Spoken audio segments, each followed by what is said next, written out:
First mascot who was shown on screen. Ali, of course, who was the star of the Magic weekend last weekend, the last match between Hull and Kingston Rovers. He showed his displeasure, big style. Well, Lee Radford's brought him in to lead the passion for the Hull FC players this week. The middlemen have got a big job on, because when you look at that back line, a little bit of inexperience, players playing out of position. In the middle for Hull will have to set the platform and have to give Harris and Connor, the halves for Hull FC, a chance. Ben Westwood, 409th Super League appearance tonight, 9th on the all-time appearance chart. And Joe Westerman making a quick return back to Warrington. He was here as a player last year, briefly was with Toronto in the Championship. We'll see them at the Summer Bash in Blackpool this weekend, which starts tomorrow. And Joe Westerman now back with Hull FC. Right, we're just about ready to go. It's a grey night. The temperature has certainly dropped since last night at Castleford. It's been raining here in Warrington most of the day, so the pitch will be slick. It'll be a slick surface, and let's hope we have a slick match as well, as Stefan Ratchford gets us underway. Deep kick-off, and Shaw was the man who was underneath it. And Green running it back, but only making 10-11 metres progress before Westwood and Hill get him down on the first tackle. Now it's with Mickey Payer.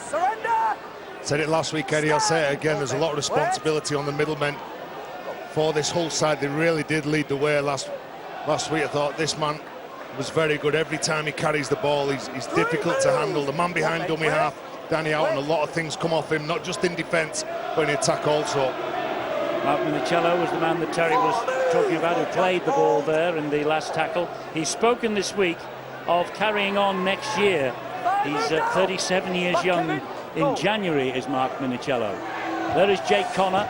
It's a deep kick from him. Stefan Ratchford after this collects it on the full and gets a good flying start, and then pushes the ball out to the right-hand side to Ryan Atkins. But young Scott is in there very quickly, and Atkins is on his way over the sideline. It is great defence. Well, in some ways, Eddie, that doesn't surprise me. Coaches need a reason, a theme, a story to get the side up for a fixture.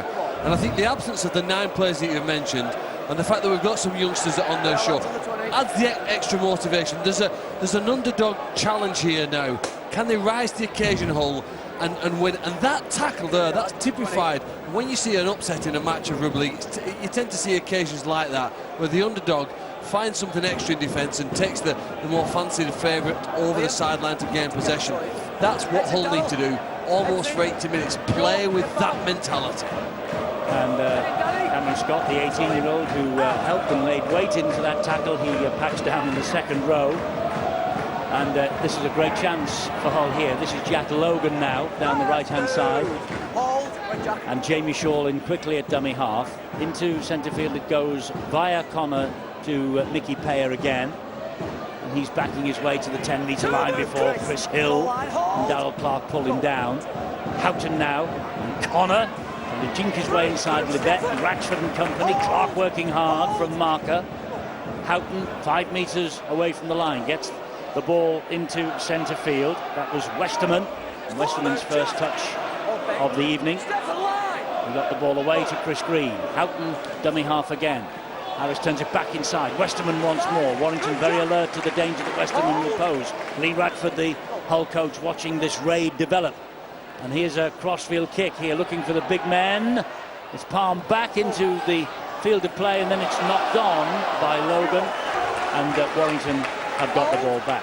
And Dean Hadley was stood in front of it, so he wouldn't pick the ball up because it would have been a penalty. And when you look at the players like Albert Kelly and Mark Sneed missing for Hull FC, another player that can really step up is the former Warrington Wolf, Joe Westerman, a talented player, playing at loose forward today.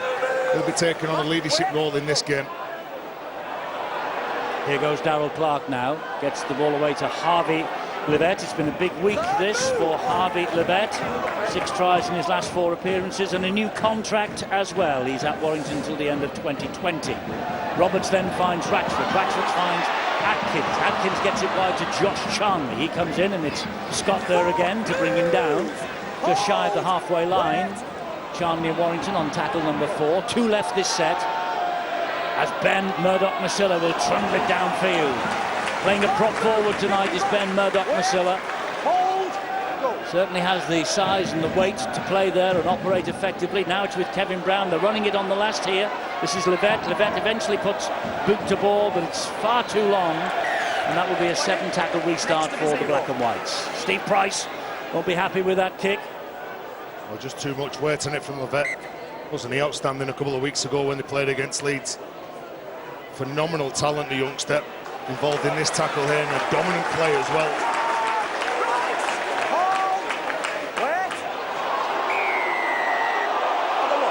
And it's a penalty here for Hull because Warrington simply would not or could not clear the ruck.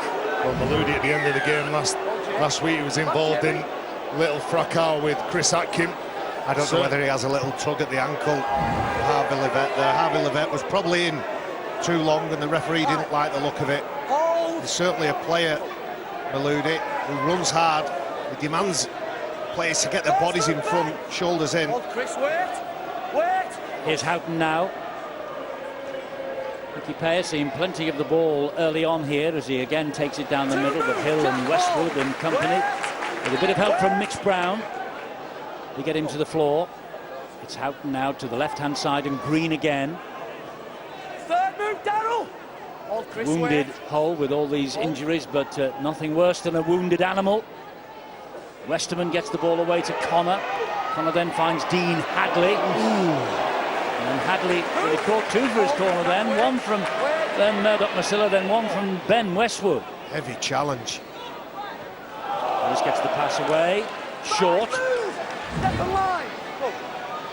And he ducked, fortunately, on both occasions. High kick now to the right-hand side. Oh, it's knocked on. It's over the top. It's going to be the first try to Dean Hadley. It's a first try for Hull, and it's a try for Dean Hadley. And they have been dominating the opening 6 minutes here, Lee Radford's men. Dean Hadley, 60th appearance for Hull at the Magic last weekend. Third try of the season. He's played here, there and everywhere for Hull this year. His versatility to this club is priceless. Well, they get a penalty. Hull FC. Maludi fighting to get up, play the ball. Harvey Levett all over him. They get down there, the other side of the ball. And this is where they get to. All of a sudden, look at this. This is the second high kick to the same area, and it's the same man that it's landing on in Jake Connor. He doesn't look to catch the ball. He's looking for one of his teammates behind.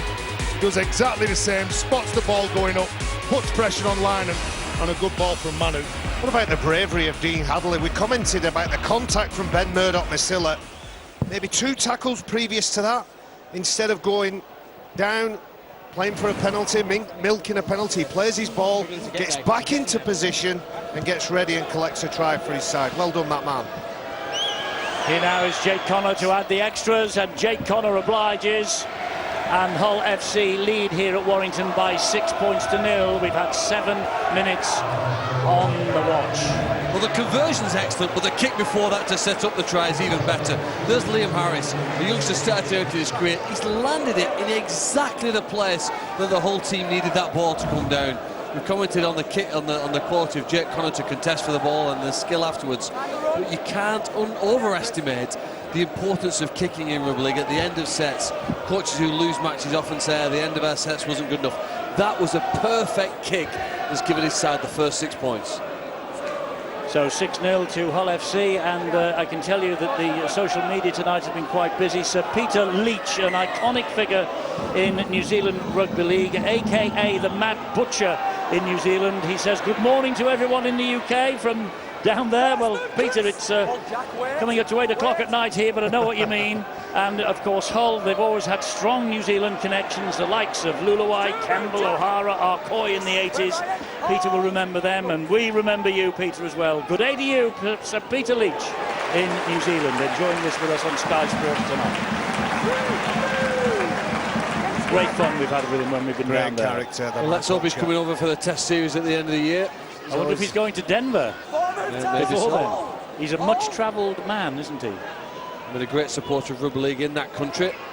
Here's Westerman now, looking to come back to the Halliwell Jones Stadium and go home with a victory, as Connor hits it from deep. That's a on the wonderful last kick. tackle. It is a good kick. The chase is there eventually. Ratchford, though, picks up pace. Ashley does well to get him down. That's a great kick from Jake Connor, under pressure. Manu came in over the top. It's the flop, really. Jake Connor gets plenty of length on that kick. It's a good return from Stefan Ratchford, who's another man who looks so early in this game, 8.5 minutes on the clock so far. He looks like he means business. He wants to make amends and get Warrington back in the winning circle. Harvey Levett now for the Warrington Wolves. Darrell Clark gets it away to Brown. Brown will find Westwood. Westwood goes down the middle. He's halted though, Minicello and Houghton. Here is Kevin Brown again. Back he comes to Roberts. Short ball then to Levett. Harvey Levett. Hadley was low. Manu was upstairs. This is Hill now. Warrington captain turning. Can't get the ball away though. Good defence. It was then from Chris Green. He clamped the ball to Hill's chest. Brown and Jack Hughes on the diagonal run. They're within 3 meters of the whole line here on tackle number 5.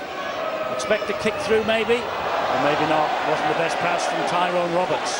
Was he caught in 2 minds then, Tyrone Roberts? Did he try and pull the ball back in? Because it seemed to be a nothing pass from the former Gold Coast Titans player. We expect so much more from him. While we're in the mood for giving people a quick cheerio, a little word also to the Woolston Rovers under 15 young man who is currently in hospital.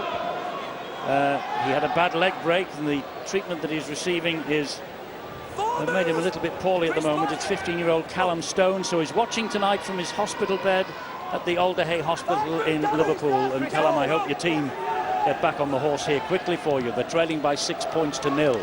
But I hope that the fact that everyone here is thinking about you makes you feel a little bit better. This is now Josh Charnley. It's a good defensive line, that, from Hull FC. You know that when you play against Warrington, you know what the back three is all about. Stefan Ratchford has already shown that what he can do. This man's got one of the quickest player the balls in Super League, Ryan Atkins. Clark goes down the right-hand side with Murdoch Masilla. He's strong, isn't he, Murdoch Masilla, but Meludi wouldn't be pushed away. He's quite tenacious, isn't he? Well done Liam Harris as well for fronting up and getting his body in front. Roberts to Brown. Brown then to Jack Hughes, who switches the direction of the attack from left to right. Hull were alert though to that danger. It's now Clark, and Roberts gets it away to Atkins, and a big collision with Meludi again, and Atkins drops the ball. But it's a good read again, isn't it, from Meludi, the former Carcassonne player. When he pulls the trigger, he has absolutely got to nail that timing. Got it exactly what he wanted from this tackle. He shot in and put a right hit on Ryan Atkins to force the error. Warrington beaten at the Magic weekend by Wigan, and of course they face Wigan here in the Challenge Cup quarter-final next weekend. And both sides will have eyes on Cup quarter-finals next week as Minicello gets the ball stolen from him.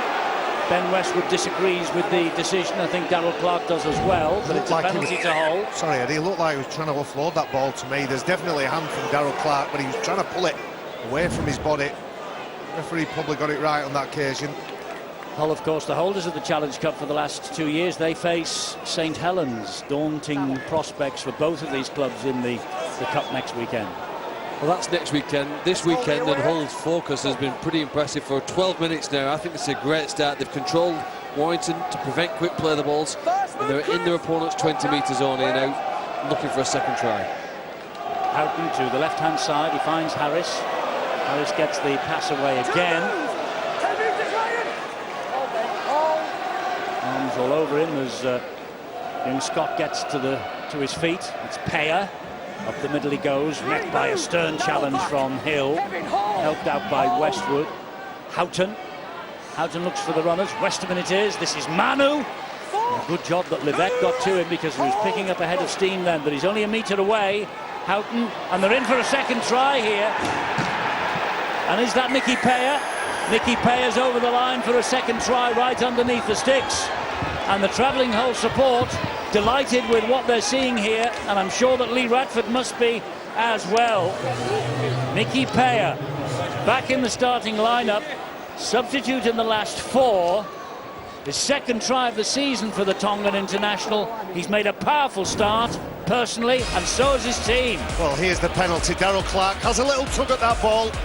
Mark Minicello, while he's carrying, there's nothing too expansive about that. It comes from that forward domination, comes from the momentum that the middle unit has given this Hull FC. They've kept it simple, they've been strong, they've been direct. There's 2 players in attendance. One of them is Chris Hill. It's basic, it's simple, but it's really effective. It certainly is, and Hull are just a kick away from a 12-point lead inside the opening 14 minutes of this match. Connor adds the extras, 12-0. Hull are ahead. And it's a real worry for that man, the coach for the Warrington Wolves. Their opponents have visited the try line twice, in my memory here now, and they've got over on both occasions. Once, the first one, you could say, well, it was a kick, maybe we could have done better. But that's an appalling try for a team at this level to concede. For a one-pass play, a simple run by one big man, and he goes over to score. You have to prevent those if you're any hope of being in the top half of this table at the end of the year. Two tries, Eddie, on the back of 2 penalties as well. And a simple crash over under the sticks, that won't be good enough for any coach to take. Well, Hull haven't lost in the last 3 weekly round visits to Warrington. They lost in the 2015 Super 8s, 16 points to 46. Kevin Penny on that occasion. Remember Kevin? He scored a hat-trick for the Warrington Wolves. But since then, it's been rich pickings for Hull FC on this ground. Tomorrow, 5 minutes to 5, Sky Sports Arena on the red button. The Catalan Dragons take on the Leeds Rhinos. That's a big match for both of those clubs. It's on the red button because we, on the main channel, will be at the Summer Bash with the 12 championship clubs this weekend. Jamie Shaw with a nice run from dummy half, meanwhile, for Hull. So elusive, isn't he? He's one of those players with genuine speed in Super League. Sikamanu now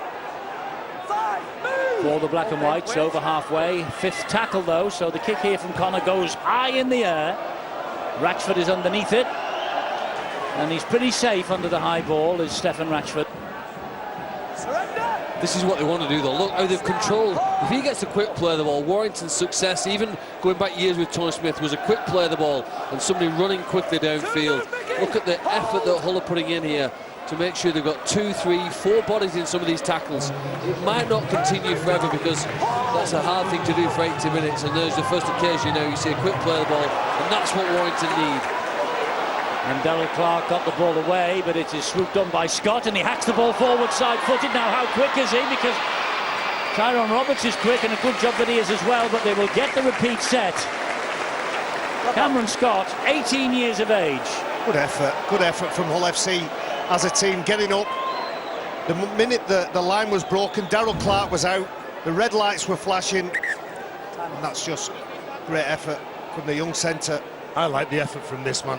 Cameron Scott, just 18 years of age. He won't be happy that Tyrone Roberts outpaced him though to the ball, will he? No, he won't be, but he'll be happy with his effort to get another set of 6 here. The likes of him and Liam Harris over on that left-hand side. It's a big job when you look up and you've got a former England international in Ryan Atkins and Ben Murdoch-Masila against you, and Tyrone Roberts. But they're certainly up for this challenge. They are. He's 18, as we say, Cameron Scott, and by the looks of things, Ryan Atkins needs a little bit of attention, but everything A-OK, so he's able to take his place behind the goal line for this goal line dropout. Say Cameron Scott 18, and in the halves, Liam Harris 21. Both of them making their debut last weekend at Magic.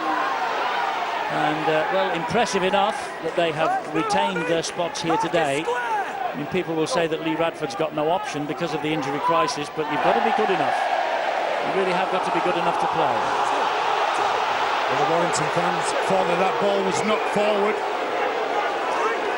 On the back of Gareth Hewitt, the referee. This is Paya. Spreads the play wide to Harris. Harris was just in front of Shaw. He picked up nonetheless. He didn't touch it, did he, Sikamanu? It was a little drop-off play from Jake Connor. Here's Westerman, who must be loving this start on his return. to the Warrington Wolves. Hold.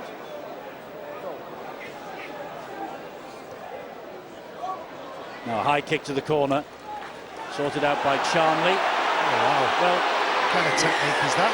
it's allowed, he wasn't grounded, the ball was on his chest, Stuart, I think. That's right, the ball's up off the ground, the ball carrying arms not in contact. So it's fair game to be tackled. What about this tackle technique? Like a flying squirrel. Well, it certainly seems like a technique that works, Barry. Yeah. He's got him over the try line. It's another set of 6. Warrington fans unhappy with this, but Stuart, you're right, the ball carrying arm is not on the ground, the ball's on his chest, and it's fair game. And he's not tackled, nobody's holding him. Josh Charnley's not impressed either. Well, they're applying pressure, aren't they, Hull FC? You know that while the players are going for them, they've got to make the most of the opportunities. This is almost like a game-saving set of 6, I think, for Warrington here. This gets to 18-0, they're in all sorts of trouble. They've got to hold out. Goal line dropout, getting to halfway. The wind that there is in Warrington tonight, and it's a pretty stiff breeze, by the way, is at their backs.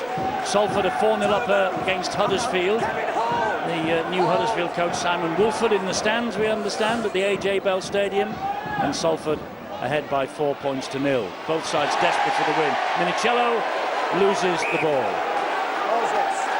saying it was stolen from him. Yeah, it's a loose carry, Eddie, when Minicello's bouncing across. I think it's Ryan Atkins that hits the ball.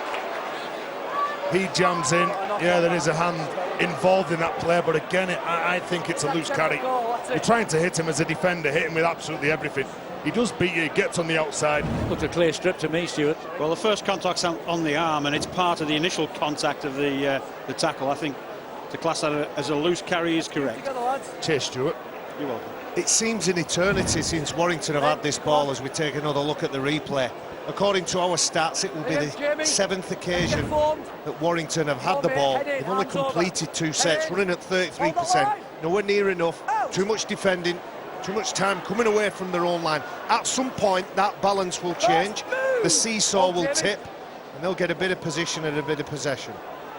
It's a tremendous start, this, from Hull. And Lynham, a former black and white, of course. He was at Hull 2012 to 2015. 54 tries in 68 appearances, gets them moving forward, as does Chris Hill. Darrell Clark behind him at dummy half. Here is Joe Philbin. He's had an impressive season so far, Philbin, either off the bench or starting. It's now with Hill. Back he comes to Kevin Brown. Ratchford has chimed into the line. He gets it away to Mitch Brown, and Mitch Brown throws it into the stand on this near side. I think Kevin Brown's calling an awful lot of these plays here, and when it goes over to the left-hand side, he does a decent job of fixing the defenders. The space created, and then all of a sudden, when Jack Logan shoots in on Mitch Brown, he just tries to get away that impossible pass, and the coach, well, that's the reaction that Steve Price thinks of it. Well, he's got to hope that his players on the field now can fix the problems. Coaches are in the stand, they can only do so much. They've got an hour to win this game, they've got an hour to improve, but they radically do need to do that, I suppose, starting with the defence and then hoping that they can find some fluency again in their attack. Remarkable, this start that they have made when you consider the men out. Farimo, Twimavavi, Griffin, Talanoa, Sneed, Kelly. That's the entire first choice back division, really. Taylor, Bowden, Abdul. And I know Warrington are missing Akuola suspended, Bryson Goodwin and Cooper injured, but Hull are going through the horrors. I think the nature of the game, though, Eddie, if you've got enough confidence, being the underdog can be an advantage in this sport because of the physical challenges, and they've shown a greater appetite here to work harder than their opponents. That's the question Warrington need to find. Can they turn that around? It was a great kick from Houghton. He was outside the 40. There was no chance of a 40-20, but it means that Warrington's got to go from one end of the field to the other to score. Ratchford to his feet, plays it to Mitch Brown. Pass dipped in front of Tom Lynham. Lynham is halted. 11 tries in the League and Cup for Tommy Lynham this year, 10 of them here. Would love to score against his former club. Joe Westerman on the other side of the coin likewise. Here is Josh Charnley. But he's done a good stint, Mickey Payer. He's now been replaced by Massi Matongo. Darrell Clark tempting Minicello to come in with the tackle. Had he touched him, he would certainly have been called offside. Here, Darryl Clark has put the ball down, and Massi Matongo, well, he couldn't get out of the way. He was trying to get out of the ruck, but... Well, he knows exactly what he's doing, Darryl Clark, doesn't he? He traps Massi Matongo in. He knows that he's caught. He can't get out of the way. Just a little nudge on his elbow to keep him locked in. It's a very cheap penalty. It really is. Clark to Kevin Brown. Brown then to Roberts. And Sikimano got to Tyrone Roberts. Big money buy this year, Roberts for the Wolves. Knock on. Another incompleted set. Steve Price, when he gets them in, and there's a long way to go till half-time, he'll say, lads, let's give ourselves a chance here. I think when Phil called it after about 5 minutes. It's how you finish your sets of 6. Get into the kick, building pressure on your opponents. If you get near the try line, have a look. But the amount of mistakes is alarming for Warrington. But when you are flat and playing poorly, you know, good players need to lead by example. Talking amongst the team is important, and that's essentially an area for Warrington, to talk the way and work the way out of the mess they're in. You know, we say that they're in a mess. They've only lost 1 game in 11. Look, I know in this game. And when the influential players are making mistakes, it's the other players around them that really seem to panic. If your influential player starts making mistakes, uncharacteristic mistakes, that's when all of a sudden the alarm bells start ringing. Yeah, that's a great turner in there by Kevin Brown there. That tackle's lifted his teammates, it's lifted the crowd. They've gained ground when they've not had the ball, and now come Warrington. Is this the start of the revival? 4 tackles gone for Hull. They're trapped inside their own half. As Hadley tried to take it forward. Oh, that's high from Kevin Brown. That's a penalty. That will give them easy yards forward, Hull. And he felt that, Chris Green. Well, Chris Green is a big man. He gets rid of Philbin and goes straight into that challenge from Kevin Brown. So not completing a set, handing the ball over, then all of a sudden giving a penalty away. Look where you're defending. Time off. A second ball. Referee wants a second football cleared from the field before he allows play to restart. That helped Warrington, really, that little pause. Well, we're anxious to get on with it. This is Matongo. His breakthrough year, they believe, in West Hull in 2018. Houghton. Oh, that looked forward to Westerman. Referee and touch judge have agreed. Well, everyone in this stadium will know those sorts of lines from Joe Westerman.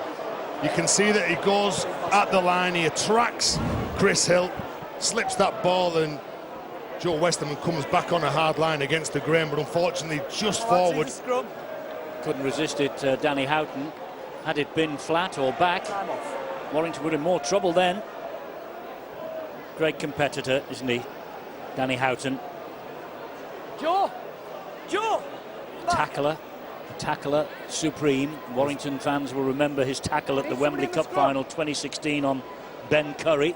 Tackle 52, that's what his new nickname was after that. That's why you don't know. That magnificent effort in the Challenge Cup. Mr. Tackle 52. Is it 15, 16 and 17 he's been top tackler in Super League? Incredible stat, really.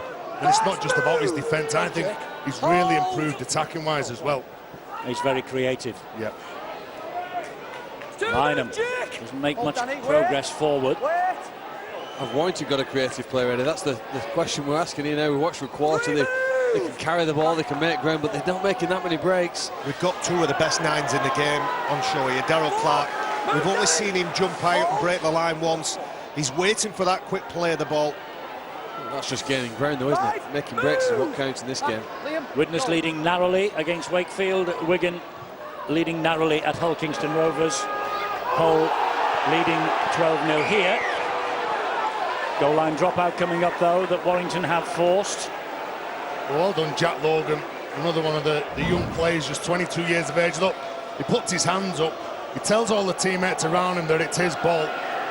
So the likes of Jamie Shaw and Jake Connor don't panic and rush into him. He's confident, yeah, he takes it over the line, but he doesn't make a mistake. Just be careful with your lines when you're running back. Escorts. Jack Logan, a try against Hull KR last week at the Magic. It's only his 4th appearance of the year, this. Let's go, Jake.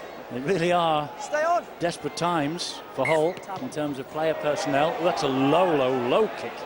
from the goal line dropout, and it was nearly fumbled by Roberts. He did well to hang onto that. Sometimes, Eddie, the ugly ones are the most difficult to deal with when they're up in the air, end over end. It's simple to catch them, but Tyrone Roberts, nearly. Said it was greasy on the surface. Here is Mitch Brown now. Lynham's on his outside. Mitch Brown, though, making good progress. Hadley getting to him with Jamie Shaw. Lynham to Livette, to Kevin Brown. Chris Hill will take it down the middle. Houghton, Fash off the bench, and Westerman 11 metres out. The Warrington captain as he plays the ball to Clark. That's Hughes. Here's Roberts, Ratchford, good hands. Shanley, oh, he's called a forward pass, the referee. The referee's called a forward pass, Gareth Hewer. No try.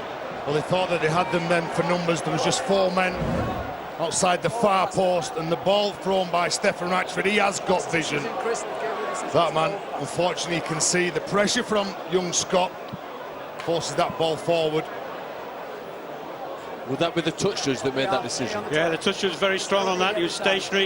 You can see him in position there on the 10-metre line. He's called it straight away. Younger than some of the players, and they're only 18. Stefan Darrell heads in. Head in. Hold that line. Out. Still good to see new young talent in the officials department. I thought you were talking to us then, Eddie. No, old decrepit devils up here. Witnesses lead didn't last long against Wakefield. 6-2 now. Wakefield Trinity lead. The bottom of the table is as tight as the top. Nobody wants to be involved in the qualifiers. Everybody wants to be involved in the top 4. Houghton kicking for territory. What a good decision. Pops out at 9 on the 4th tackle, so everybody's onside, and look at that for a chase. Hull FC have been under probably 3 or 4 minutes of pressure. They had to cope with a goal line dropout, and they're good enough to ride that period and come back now. 6 straight wins at home for Warrington, including the cup win against Bradford and Toronto. They lost 2 here early on against Leeds and St Helens, rounds 1 and 5. Since then, they've been pretty solid. Isn't it good to see that man back in, the number 20 for Hull FC? Broke his jaw against Saints. Phil called it straight away. As soon as he hit it, he's back tonight after missing 6 games. There's another mistake from Tyrone Roberts. Just drops the ball cleanly. Oh, good play. Maludi tries it because it's a free play, isn't it? No, it's tackle 1. Oh, and it's down forward here. It's that man Maludi, and he's over the line. I don't think he's got it down. Try the season if he pulls this off. Time off. And he's got a big decision to make here. I think it's going to be no try. I've got a 0 tackle. Can we take for the knock-on and the offside, please, from Jamie Shaw? He's not given a sign. But no try. No try. Heard me. Buying a bit of time. Just getting his breath back, Eddie. I think he was thinking, Stuart. Yeah, well, he's got a 0 tackle as well. He's called 0 tackle. The touch judge is actually called tackle 1. So we know that it's going to end up at worst with a scrum back there for Hull. So we're looking for a knock-on or anything from Hull that would stop a try being scored. We've not seen anything yet. We still play on. And it's still play on from there. All the players are on side. It's off his knee. The video referee, Phil Bentham, will just want to check that, but it looks like it comes off Maloudi's knee as it's going through. Yes, doesn't touch his hand, Stuart. You're right with that. It's play on from there. I know there was some concern about some players being in front. Yeah, Shaw is offside, definitely. Shaw is in front there. So he's got to have both feet behind the ball. And it looks like he's, well, is it the Can't camera tell from that angle, difficult, isn't it? So I think he might actually be onside from that. Difficult to tell from that angle because the camera's behind. It certainly looks like Shaw might just about be onside at the point of the kick. Oh, I think from That's that a point, better angle, you can isn't see it? he's in front there, so I don't think we need to go any further. So the no try will be confirmed, and we should end up with a scrum to hold back on the halfway line. Best no try of the year. 10 out of 10 for creativity.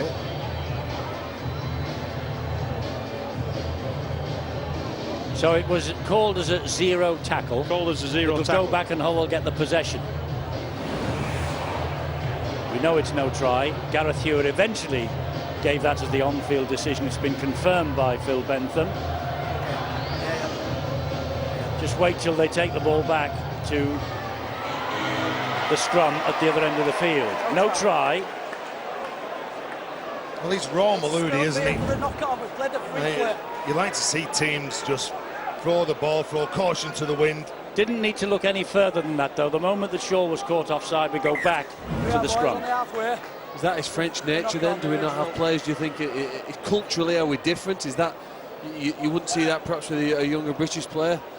He's tried it, kicked it through. Well, if Warrington come back and win this match, I think that's the game-changing moment here. 29 minutes into it, it could have been 18-0. They haven't scored from that set. I keep saying that sooner or later, Warrington, if they're going to win this game, and we all expect them to, they need to fire up soon. Washbrook on halfway, he's off the bench, so too is Massi Matongo. Hold Ben, wait. This is Houghton now, and Jake Connor looking to fool Kevin Brown and Harvey Levett. Washbrook to Westerman in centre field. Harris, Shaw, Scott spins away from Atkins. Stays in the field of play despite the attention of Ben Murdoch-Masilla. Westerman again. That's 5 gone. They're 15 metres away. Houghton will give it, and Harris will dab it, and it comes off the knees, and very well done, Joe Philbin. Well taken. It wasn't the best kick though, was it, from Liam Harris? When I was talking to the players, the Warrington players before the game, they were saying that they were disappointed with some of their efforts when balls were on the floor. They were allowing their opposition to get down first. It's no surprise to me that when that ball was bobbling around, Joe Philbin, he thinks to himself, I'm going to get down. I'm not having that accusation in the review at the end of this game. Joe Philbin, 59th Warrington appearance off the bench out of 71. Darrell Clark, that's a good run, but halted by the challenge from Hadley and a bit of help from Washbrook. Roberts will pump this high into the grey sky. They'll play Maludi, and Murdoch-Masilla was the last man in after Atkins got to him. Well, a big set defensively here now for Warrington. Seem to be going set for set the last 5 or 6 minutes. I want to be giving a penalty away here. Salford still ahead 6-4 against Huddersfield, and Wigan are 8-0 up at Hull Kingston Rovers. They were there in the last round of the Cup a fortnight ago. They won on that occasion as well. Houghton, ooh, and he fooled Philbin, who lost his footing. There's some support here with Jamie Shaw, and Shaw has got men down this right-hand side. One of them is Hadley. Logan's waiting, and Logan gets it. And that's good defence from Lynham. He wouldn't be sucked in, he just waited for Logan to come to him. Here is Connor. Connor changes direction again, gets it away to Shaw. Shaw then to Hadley. Hadley finds Logan. Has Logan got this ball down or no? Oh, no try, Eddie. No try. They shoved him over the sideline. Good defence here. Going over Stephen Ratchford. Lost it anyway. Yeah, Stephen Ratchford makes the tackle when the break is made. He's wheeling himself around all over the place. Talks about how important he is and how hurt he would be by how they underperformed last week. I think Danny Houghton, that shows the intelligence of Danny Houghton when they broke. He recognised that Harvey Levett was on the ground. There was one mark, and he gets out, makes all that field position. Joe Westerman thumps Levett to the ground. I thought he'd lost the ball then. Well, Jake Connor is saying exactly that to the touch judge. It was a heck of a bang, it really was. Here's Jack Hughes, who plays it to Clark. Roberts then drops the pass off to Murdoch-Masilla. And talking of drops, he drops the ball. Zero tackle coming up. Maludi again trying this impressive footwork, and it's almost coming off for him. They'll bring it back. They'll bring it back for the original offence. He's good to watch, isn't he? Brilliant, isn't he? He knew again it was a free player, wasn't he, to try and keep the ball alive. He talked about how poor Warrington were and how disappointed they were. I think they've been worse in the 33 minutes tonight than they were against Wigan. I know they had 2 tries disallowed by the video referee in the second half at Wigan, which obviously made it a 22-0 score in that second 40. But here tonight, they started poorly and they're going backwards. If at first you don't succeed, try and try again. I think that's what Maloudi's thinking there. Only his 4th appearance for Hull. A try from full-back against the Catalan Dragons in France in Super League, and his debut against Wakefield on Easter Monday. They won that one 27-26. Stefan, head in, Danny, head in. Summer Bash tomorrow, 2:55, Sky Sports Arena. Day 1, all the championship clubs in action across the weekend at Bloomfield Road, Blackpool. Day 2 on Sunday begins at 12:55. Both days were live on Sky Sports Arena. Lee and Toronto, probably the pick of the matches tomorrow. Kevin back. Paul Rowley up against his former club. And of course Kieran Patil of Lee rather. He has been named as the permanent head coach this week by the Centurions. So lots to play for tomorrow. Washbrook, lots to play for here tonight. That's a good tackle by Lynham on Jack Logan. Pushes him back a few metres. It's took them till tackle 4 to gain a dominant tackle. That's the worry. Nice little kick from Harris, just plonks it over the line. I agree with Barry. They were a bit slack then around the play of the ball. Warrington, the Hull FC forwards having a lot of joy. They're changing the angles at the line. Lee Radford's done a decent job getting these players well and truly up for this. He's given the confidence and belief that they can come here, put up a performance and go away with 2 valuable league points. 49th Super League meeting between the two. Warrington 26 wins, Hull 20, a couple of draws, and here 14 wins, 10 defeats for Warrington with 1 draw. That's since 2004 at both Wilderspool and the Halliwell-Jones Stadium. So it's always a decent contest when these two sides meet.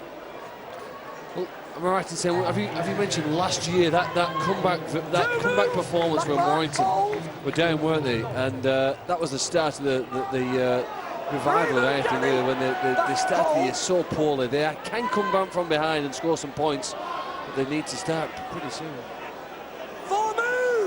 We've got 5.5 minutes to the half-time siren, and Clark getting to his feet. Here now is Hughes, Matongo. Oh, and Matongo in the end falls off the challenge. Hughes is able to make a few more metres. Washbrook and Hadley sorting him out. Last tackle coming up here for Warrington. Brown's kick. Under pressure he was from Hadley. Shaw.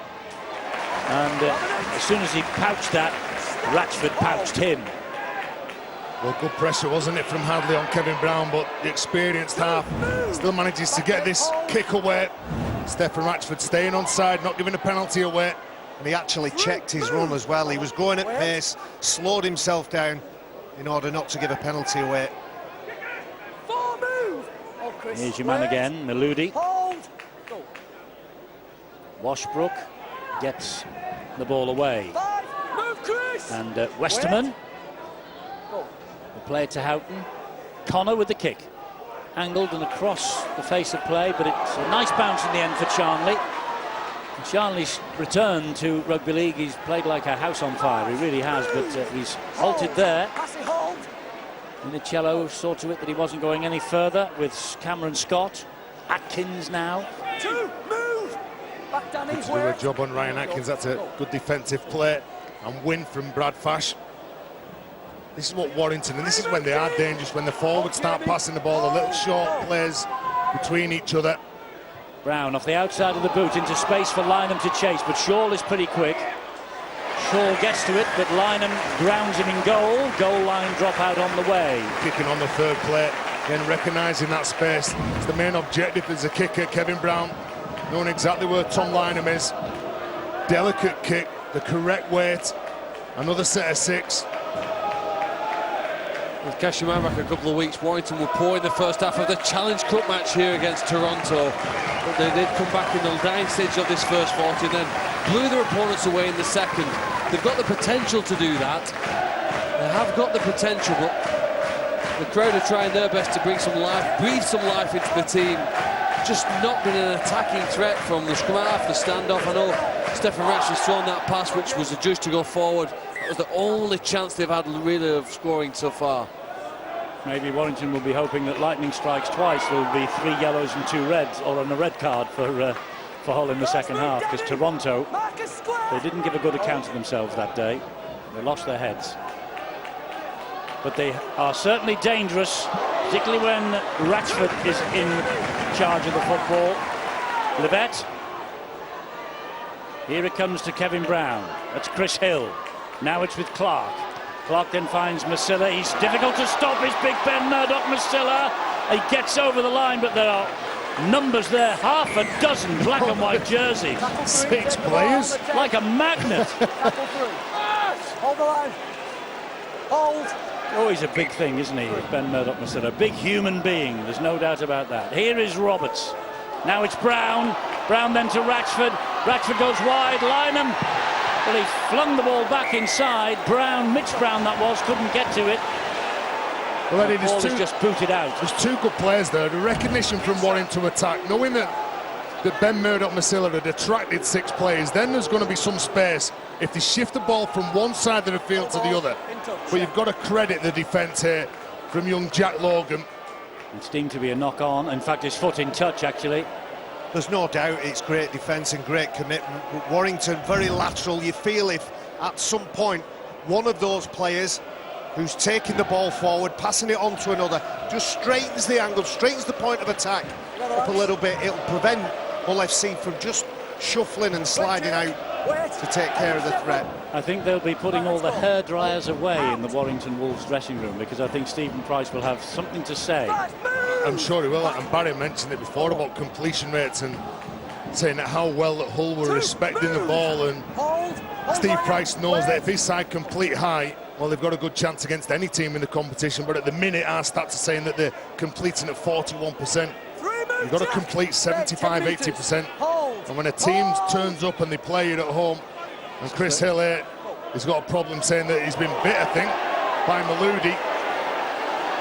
Well, something has gone on, and Chris Hill took exception to it. Wasn't interested in the fact that Maludi was playing the ball. Well, Chris Hill isn't the type of player to throw stuff like that around lightly. He showed the referee wasn't interested, and then wrongly he tries to deal with it himself. But he's getting his point across, that's for sure. He's going back again. And he doesn't react like that just because they're down on the scoreboard. He reacts like that because something's gone on. You can always tell from the reaction, and the initial reaction from a player to turn around. There's an elbow in there from Chris Hill. Well, I think Maloudi's more or less feeling his own teeth. Checking his teeth, I don't care. His mouth was open and the arm went across the teeth. Yeah. I mean, I don't know whether you can deal with this live, can you, Stuart, or can you? Well, the incident's gone on a play from there, but the referee's going to have to come up with a restart. But, you know, for me, looking at it live as well, it looked like Chris Hill went to his face with his forearm. And Maloudi's checking he's got all the gnashes still in place. Well, he's also wearing a gum shield as well. Now, there's no doubt No, that he's his not wearing a forearm is gum in his shield, face. Stuart. It's not often you see a modern-day player not wearing a gum shield. No, he's not got one. Right. And I think that what happens here is the elbow goes into his Is that a facial? Would you penalise that initially? There's a facial, and then his arm, like because his mouth's open, goes in his teeth. And I didn't see a bite from Maludi. No, I don't know. Well, they'll go through the process here. You claim alleged bite. Can you see the mark? That's everything there. Well, his arm was certainly in his score on mouth. report. Alleged bite.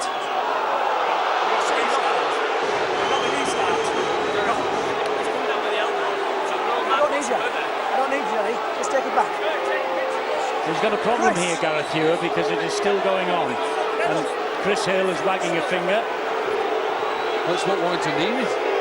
They've been outplayed for desire. Here, this has got them fired up. Calm down. The incident's gone on the report. We've had it reviewed. The incident's on report. Please do not carry on. Chris, get yourself calm down. Keep on going. You know where we're going to go. Well, he plainly feels that he has been bitten, but our cameras and our pictures show nothing conclusively. Well, what it does show here, like Phil says, there's a facial. He wasn't. He bite him after he slammed his head in the floor. There's a You're right, facial. you're right. Probably bitten him then. Yeah, He has, hasn't he's he? put his forearm into the face of an opponent, who's then, in my opinion, reacted by. And he's rubbed. Play the ball. Chris Hill has actually rubbed his forearm You're right. across the You're teeth right. of Hakim Maloudi. You're right. That's the way I view it. And You're right. You are absolutely bang on. But in my opinion, the follow-on to that, the reaction to that, is a little chomp. as I say, Maloudi was checking he had all his teeth in place. He better get himself a gum shield, or he'll end up with teeth like mine, Eddie. He couldn't afford teeth like yours, Barry. The whole incident is on report, and that's sensible from Jake Connor. Yeah, you just feel that the game needs to calm down. No! From the Hull Warrington needs FC, to calm down. from the Hull FC's point of view. Oh, good luck to Maloudi next time he carries the ball in centre field. If he's anywhere near Chris Hill, yes. Just a word on the process there that Gareth has gone through. We've already had to play the ball from the incident, so he can't give a penalty. All he can do is put it on report, which he did. He asked the touch judge to witness any bite mark. The touch judge said he couldn't see a bite mark at that point. So the incident's on report. It'll be investigated later by the Oh, RFL. head in. Time on. Fair enough. Well, good luck to them if and they're going to be looking. There you at go. That's better from Chris Hill. That's the Chris Hill we know. Here's Clark. Surrender! Stand! Hold! Last 20 seconds of the first half. The crowd's getting restless. Chris Hill is getting restless. Best thing that can happen is for that half-time siren to come and the players of both sides can get off and calm it down. It makes for good viewing in the second half, Eddie. Might be something here for Warrington. Meanwhile, this is Atkins taking on Minicello. Will they make it time to play the ball? Just. Last play of the half then. Roberts hoists the kick. It's hey lads, hey here. Maloudi is grounded in goal by Charnley. That won't matter because that is the half-time whistle. And again, Chris Hill very close to Maloudi, who just looks at the referee, shakes his head with innocence. Stephen Price has got work to do in the dressing room, and so has Lee Redford, just to try and calm things down. Chris Hill is not an angry man, even though he plays like an angry man at times. He doesn't lose his rag for nothing. He plainly feels wronged, but I think our pictures showed almost conclusively that he was rubbing his arm across the teeth of Hakim Maloudi, and he has not got a gum shield in. So there you go. Talking point anyway, that's for sure. And the main news is that Hull lead Warrington by 12 points to 0. The tries in the opening 13 minutes from Hadley and Payer improved by Jake Connor. 12-0 to the Black and Whites. Half-time report next.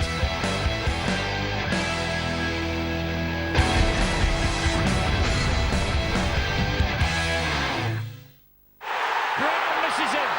Gelling over the top.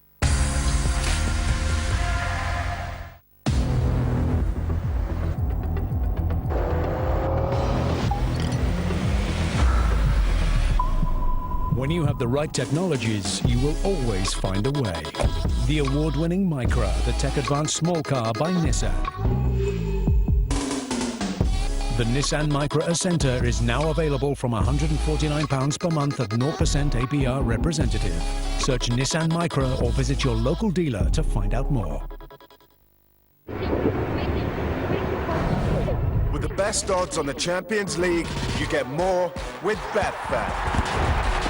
More edge-of-the-seat action. More drama. More control. And more last-minute winners. Get more from Betfair with the best odds on the Champions League. Are you ready for more? From Elizabeth and Alfred to the workers of the present day, penny by penny, brick by brick, friends help each other to find a way.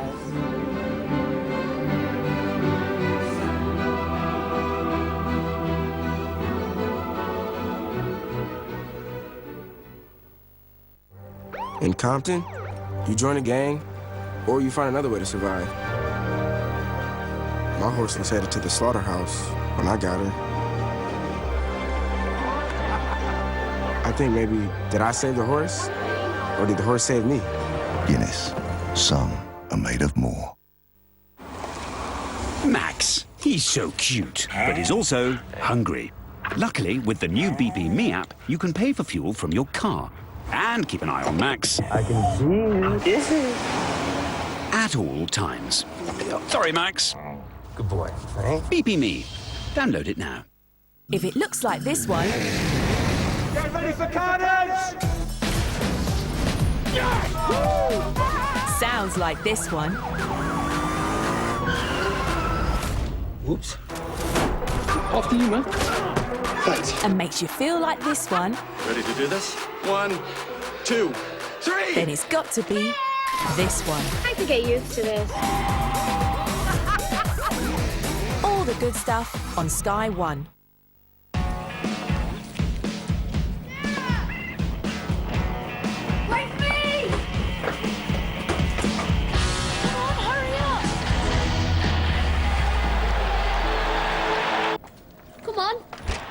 Which Pakistan will turn up today, we shall see.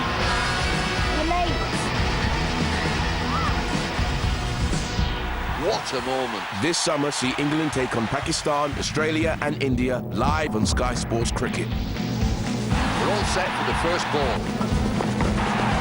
What a shot. Sky Sports Cricket, where stories start.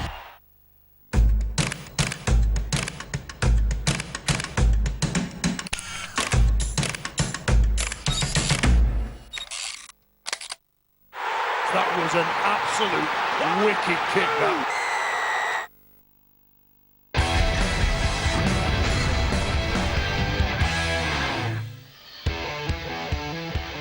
A weekend of enormous importance in football. The Championship playoff final from Wembley tomorrow sees Aston Villa and Fulham Lockhorns, 4 p.m. on Sky Sports Football. League One playoff final, Rotherham Shrewsbury, 2:30 p.m. same channel, and same time, same channel, Coventry Exeter on Monday for the League Two playoff final. All matches from Wembley, huge prizes on offer.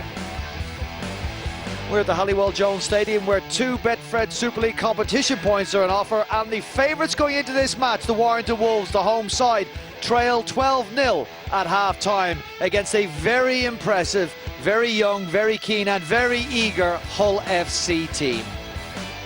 There are 3 other matches from the Betfred Super League. We'll bring you the latest scores. These did kick off a little later than tonight's game at the Halliwell Jones Stadium. 10-8 to Hull Kingston Rovers. Joel Tompkins and Sam Tompkins' penalty gave Wigan an 8-0 lead before Junior Vaivai and Adam Quinlan hit back for the hosts. That's an important result for Hull Kingston Rovers so far. 10-8 they lead. It's 10-6 at the AJ Bell Stadium. Huddersfield, in front of their new coach, have scored through Darnell McIntosh and a Donnybrough penalty, but a Junior Sow try, Robert Louis penalty and Niall Val's try give Salford a 10-6 lead, and Wakefield lead 16-2 against Widnes. Early penalty for Widnes, and then Poli, Tom Johnston and David Fafita scored tries in response for Wakefield Trinity. But we are here at the Halliwell Jones Stadium, John Wells, with a scoreline at half-time you couldn't possibly have predicted before the game. In fact, you didn't predict before the game. We'll talk at times about the Warrington Wolves and your thoughts on their first 40 minutes, but this first half has solely belonged to the Hull FC side. It has, and I have to say that it was completely deserved as well.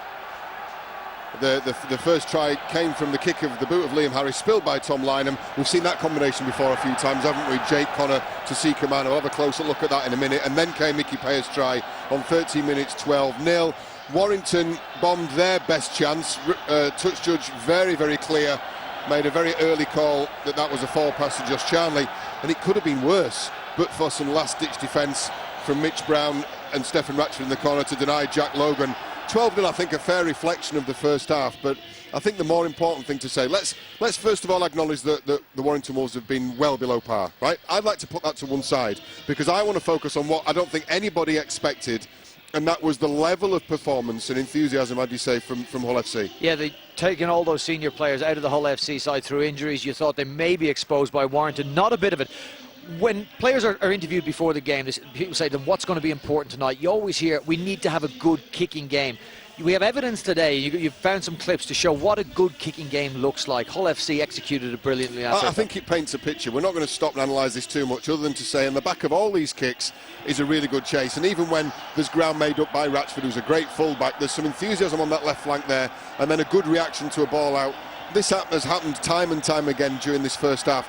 I think Hull FC are doing a really good job of playing this game of rugby league in the areas of the field where they want. Their try line. Minimise the amount of times that you are going to get put under pressure defensively, because if there's one area of a field in attack or defence that's going to face a sterner examination when you're missing numbers, not used to communicating people, having certain people inside and out of you, it's under pressure in defence. So stay away from your own try line. They've done a great job. You're showing us these pictures without one of the better general play kickers in the competition in Mark Sneed out on the field for Hull FC. So the rest have stepped up. Liam Harris is the guy's referenced his crossfield kick for Dean Hadley's opening try, and you've made mention of that combination between Jay Connor and Sika Manu, which we have seen before. Connor, as ever, makes a nuisance of himself with this crossfield kick, which directly leads to the try. It does, yeah. I picked it up a play before, so they go to this is a definite play, send it out to this side of the field, open up this long side, tie in the fullback, isolate the centre and winger. Predetermined, pre-planned, executed well. We have seen this before. We've seen it over at the KC Stadium.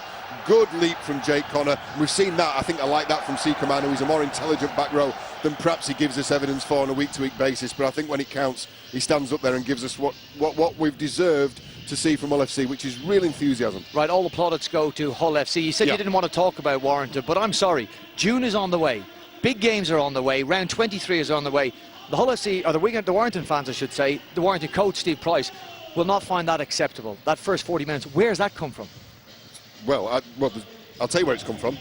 Their completion rates, Hull have completed at 85%, kept it simple, kicked down the other end of the field, good chase. Warrington, 44%. Now, I'm trying to put myself in the shoes of a Warrington Wolf and thinking you could be forgiven for slipping into that mindset and going, this is just a case of getting going, boys. When we get going, the passes will come, the passes will stick, and maybe symptomatic then the errors and the low completion rate of trying too hard. Really poor completion rate. I wonder, will Warrington have been sparked into life by this incident towards the end of that first 40 minutes between Hakim Maludi and Chris Hill? Chris Hill, I mean, the boys described it as a facial in commentary. He's claimed a biting incident. The referee's put it on report. He has made an official complaint. Obviously, Chris Hill, your thoughts on this one? Well, my first question was what would Chris Hill's forearm be doing around the head or mouth of Hakim Maludi? I feel that there may be a little more to this than that man is suggesting at the moment. You go somewhere near someone's mouth and it's an illegal act from Chris Hill in the first instance, but I think we both agree he probably knows a little bit more there than he's letting on. All right, well, that will be resolved, no doubt, during the week. The incident is on report. What about Steve Price and the Warrington Wolves? They were determined to make sure that Magic Weekend defeat to the Wigan Warriors was merely a blip. Well, I'll tell you what, they've continued that substandard performance into this first 40 minutes. This is advantage Lee Radford. Oh, without a shadow of a doubt. That would be very interesting to get the sound in that dressing room. We're never privy to that, but that would be very interesting. On the flip side, Lee Radford, he can't lose tonight, can he? And his charges can't lose, and they've responded in kind. He said at Magic Weekend he needed everybody to stand up and do a job. They did against Hull Kingston Rovers. They are doing it tonight. It's round 16 of the Betfred Super League. At half-time at the Halliwell Jones Stadium, the home side trail 12 points to 0. Eddie and the boys ready to take you through the second half on the other side of this short break.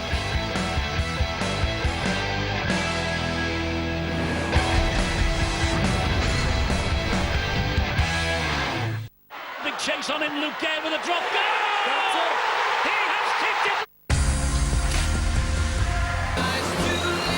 Wouldn't it be nice to keep things you normally lose? Unlike anyone else, Sky Mobile rolls over all your unused data for up to 3 years. So it's there when you need it most. Sky Mobile. Hello possible. This looks great, but would it work in here? With innovative bathrooms that work around your life, including Baloya shower enclosures and the Amandra furniture range from £60, you can do it when you're being cured. See, feel, climb, first out, last in. Look round corners, look in crannies, go down dark alleys, lose yourself. Catch a lift, push boundaries, break new ground, turn things inside out, go walkabout, get set. Go after the goosebumps. Never stop discovering.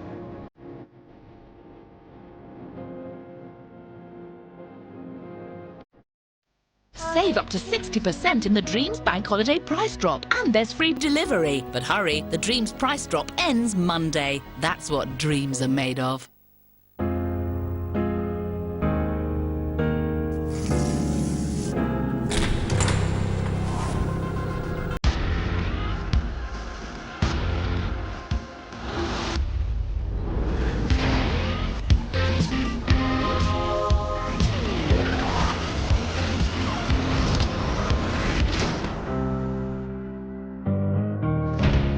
New Extra.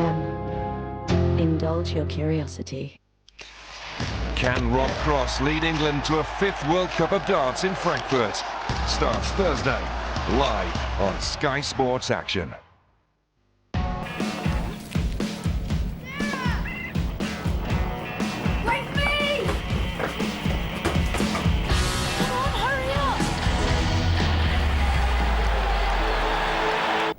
Come on. Which Pakistan will turn up today, we shall see. You're late. What a moment. This summer, see England take on Pakistan, Australia and India live on Sky Sports Cricket. We're all set for the first ball. What a shot. Sky Sports Cricket, where stories start. And perhaps weave a little bit of magic.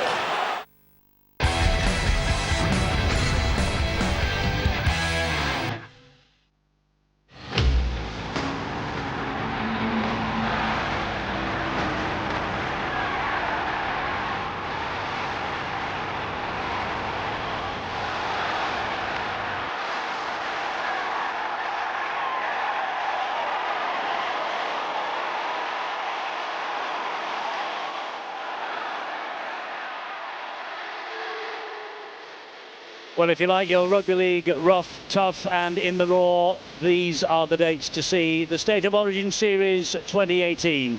New South Wales against Queensland, 10:30 Sky Sports Arena on each of the 3 dates.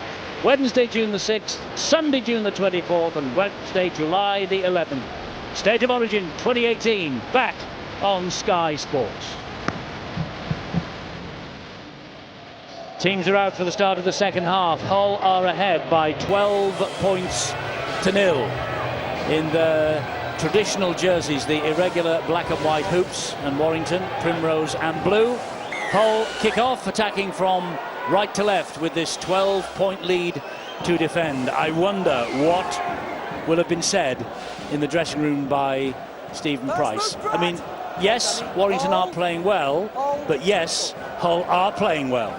Well, they need to handle the pressure now, because this man is gunning for absolutely anybody. In the incident just before half-time, I think it's really walking up the beast, and that beast is Warrington now. This is Mitch Brown. Brushes away from Jake Connor and gets Warrington 10 metres inside Hull territory as Darryl Clark gives it to Kevin Brown. Jack Hughes now. The crowd beginning to find their voice as well. It's been pretty quiet in that first half. Warrington's performance, and Hull's performance more importantly, has seen to that. This is Roberts. The runner behind him is Ratchford. Harris was quickly there, Houghton there, Scott there, Minicello there. They're hunting in packs, the defenders. Roberts with the kick off the outside of the right boot. Well claimed by Jake Connor, very well claimed, under pressure. Eddie, and that just shows what they can do, and the lads talked about completions at half-time. They had 18 sets, Warrington, in the first half, only completed 8. If you control the ball, you get to your kick, they're easy meters. They've just marched Hull 100 metres. That's why it's so important to end this set of 6 on your terms. Jamie Shaw at dummy half. Oh, and they get the penalty to Hull, the first one of the second half. OK, let's get down to the sideline. Let's find out really what Wells said in those dressing rooms half-time. Angela Powers. Well, Steve Price kept his half-time, I'll get it out eventually, team talk quite short. He was in and out. But the main interesting point that he made was about the completion, which you've all talked about at half-time and in that first half. Just not good enough. We thought 44, they thought 38%. Errors are hurting them. It's about a fresh start here. And in one of his masterclasses, Kev Brown, that's going to come up soon. You will keep an eye out for that one. He says quite a lot of times you can't take your divot home with you, so it's all about putting those frustrations to one side now and having a fresh start in this second half. Lee Radford, as you can imagine, he's happy with the enthusiasm, the drive and the passion from his team, but watch out for Warrington's kicks, the deep kicks and the high kicks in play. Jake Connor, by the way, was stretching on the outside of the changing room at half-time, so not quite sure what's wrong with him, but asked Lee Radford and he said, well, whatever happens, he's staying on the pitch anyway. Can't blame him for that. Here he is. Gets the ball to Jamie Shaw. Livette with an important tackle. And Washbrook again gets the pass away. And this now is Dean Hadley, who gets to his feet and disentangles himself. Connor slides the kick through. A good job. A very good job that George King was down there low. Livette now to try and get it away from his own line again. Some big players here now coming up from Warrington. Need to make sure that they keep doing what they've done. Make sure that they start the sets off well with the likes of Tom Lynham and Josh Charnley. Look at them, you see they're very anxious. Every time that they're in a collision and things have gone against them, they're walking forward, they're selecting their opponents. Brown was maybe pushed back a little there on his backside. That's a great run from Chris Hill. He's gritting his teeth there. Clark to Roberts. Roberts, big kick downfield. This will turn Maludi around. Now it's going to stay in the in-goal area, is it? Kicked dead by Josh Chandler, wasn't it? Well, I think the referee wants to have a look at this. Did Maludi then put his foot over the dead ball line and shuttle it dead, and that doesn't count anymore, does it? No, he didn't actually touch the ball, I don't think. I think it was that man who actually, he was going to try and do it, I think. Josh Chandler doesn't actually touch it. Oh, he does. Yeah, so it's a goal line dropout. Well spotted, Eddie. He straddled the dead ball line, and you can't make the ball dead by being out of play and touching the ball in the field of play. So it's a goal line dropout. Video referee looking at it twice, advising Gareth Hewer, goal line dropout it is. Well, in that set, it was a strong carry from Chris Hill, centre field. Good kick to the corner, turning that man around. I think as if he'd not done that, but mind you, Charnley was flying in with the boots. Absolutely, he's under pressure from the wing. And what's the bet that Chris Hill gets the first carry from this dropout? He ended the half. If it goes that side, I don't think he'll get it. he ended that half in his determined mood. He started the second half in a very determined mood. Warrington need that. They need that from him, and they need to follow his lead. This is Clark. Hill was the dummy runner, finds Kevin Brown. Now Stefan Ratchford. And they scramble back in defence well, the black and whites, they really do. His arm was trapped underneath Ratchford then. This is Brown, showed it to a couple, gave it to Roberts. Roberts delays the pass and delays fatally. As Minicello saw to it that ball was not being passed by the Warrington scrum half. George King. George King, substitute in the Magic. Substitute here tonight. Clark. Murdoch-Masilla. Good tackle. Danny Houghton got the knees together.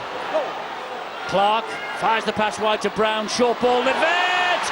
Harvey Livette for Warrington. Coach approves of that. Good start for Warrington's second half. Harvey Livette. 7 tries in his last 5 now. That big contract safely in the bank. An extension till 2020. From the Ryland Sharks Amateur Club in this town, Harvey Livette breathes life into the Warrington Wolves. Well, it's a different attitude from this Wolves side in the second half. They're running hard, they're tackling hard, they're turning up for each other. When Harvey Livette gets this ball, it's a one-on-one. He gets outside of his man, and Kevin Brown again going at the line. He's You can see when he goes at the line, Hadley's having a look inside him, probably loses a bit of sight of where Harvey Levett is.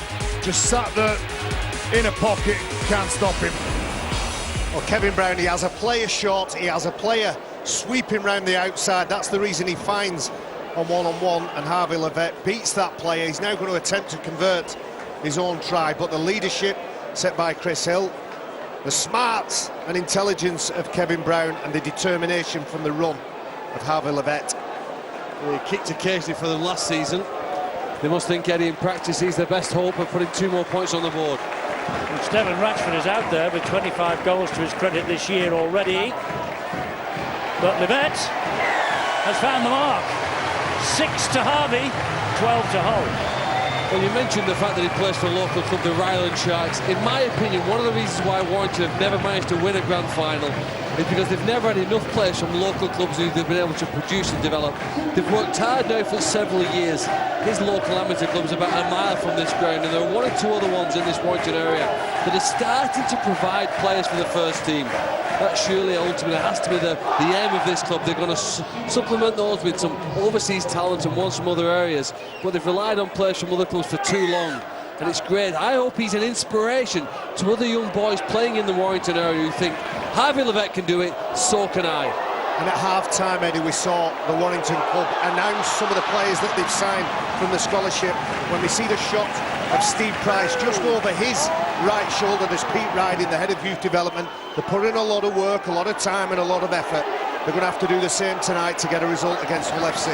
Yes, they're on the touchline of many, many amateur games each and every weekend, looking at the local junior talent. Murdoch Masilla gets that ball away brilliantly to Clark. Here is Roberts, finds Ratchford. Ratchford, well, he was tempting them to come and tackle him, and he almost got the ball away, and then the trailing hand knocked it forward. Well, players are honest, and I'm sure there would have been a lot of harsh words said in the changing room at half-time. Stephen Ratchford looking to offload the ball. They certainly come out here with the attitude to let's make sure that we play. And for Hull FC to win this game, I don't think they can be anywhere near their own try line. The inexperience that they've got, the senior players that they're missing, and you look at the Warrington's back line, you look at the Warrington's players, and all of a sudden the game seems to have changed in the last 8 minutes. They started the second half strongly. The words of Steve Price, although it was brief, according to Angela, I'm sure they were harsh. Massi Matongo now for Hull. Hill all over the top of him. Houghton.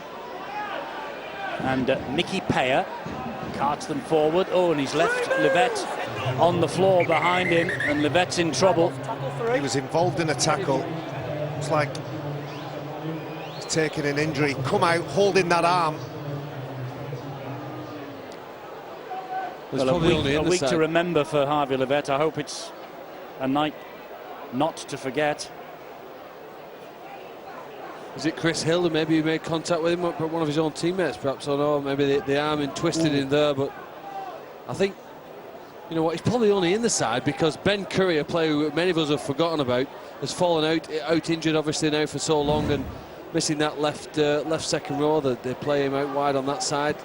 He's filled his boots and done them remarkably well so far this year. Well, Harvey Levett, you talked about Ryland Sharks, his amateur club. I watched him come through the system. He always kicked goals. He did that from the sideline. He kicked them from all over. But he played his junior rugby league as a centre or a loose forward when he wanted to get involved.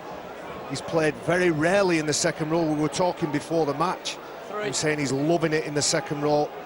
Do we stop games? Haven't really done it. Sorry, Barrett. Do we stop games now for injuries like that? Well, it's usually head injuries only that the referee will stop the game for, or if the doctor comes on the field. So perhaps Gareth thought that was a head injury. Difficult to see from the referee's point of view what the cause of the injury is. And it's caution is the better part of valour in injury situations in this game. It's a hard sport played by hard men, and here's Jake Connor.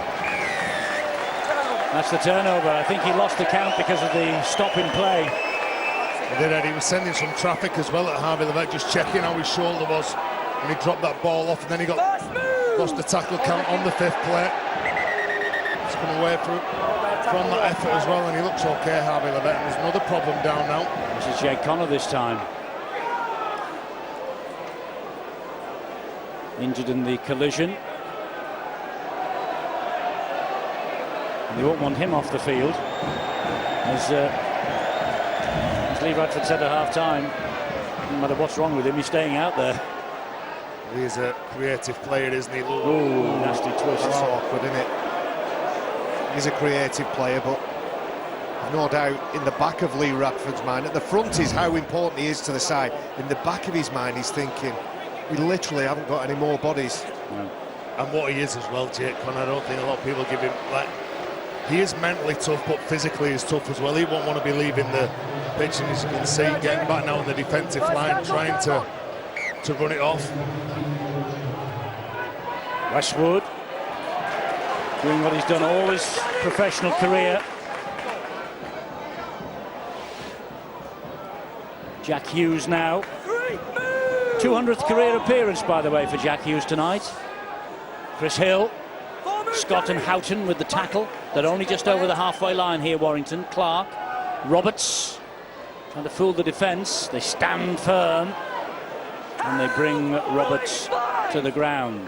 Liam Harris, formerly with Doncaster, of course. 2.5-year deal last week. It's a good kick. Hits the ground. Shaw waited for it, had to. Ratchford is there.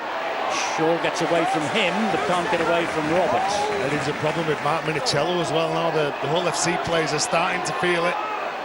Some of the senior boys are doing long minutes. He's pulled away from the tackle. He's holding his wrist just behind the play of the ball now.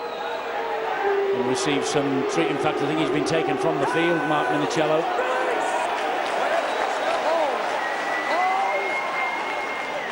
Makes his own way off. Replacement has immediately come on.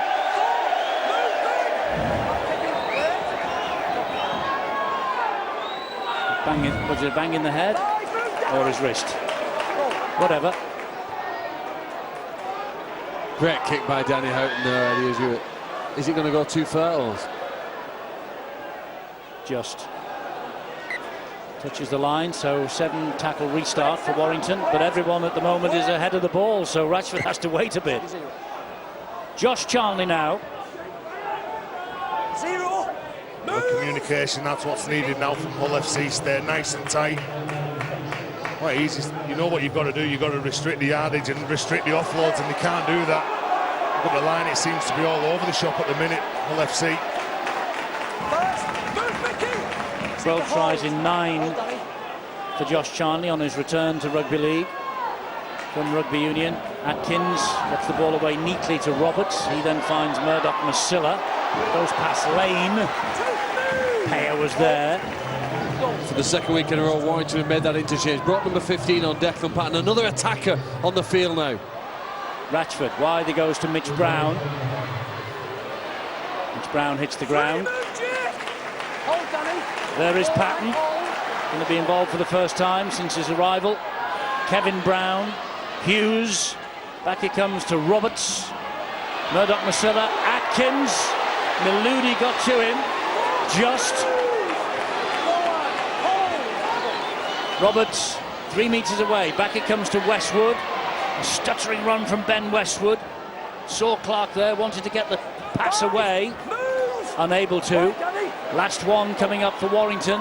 Repeat set at least is what they want. Brown will spin over and get the try. Well, I'm sure it's all right. They'll probably give a try on the field, but wisely with the video referee Phil Bentham here, he just wants to check the grounding, and it wasn't a double movement. Well, I don't think it was a double movement. I don't think he was tackled. Somebody's got to be holding him while he's on the ground, and I think you can see from this that he breaks the tackles. Nobody's hold of him on the ground, so he's perfectly entitled to keep spinning and rolling and put the ball over the line. This will be confirmed. Well, it's quite a comeback for Warrington. 12 minutes 41 seconds of the second half. Gets one for his corner, rolls his way over the line. Second try surely will be given the green light by Phil Bentham. One of his big players, that Kevin Brown, the show and go. Steps off his left foot, gets through the line. So this try and the kick, you think that Livette will plonk over the line, will level the scores. Try is given to Kevin Brown, the only man who has played in all 12 Magic weekends there. Huddersfield, Widnes and Warrington. He missed the defeat at Hull in March.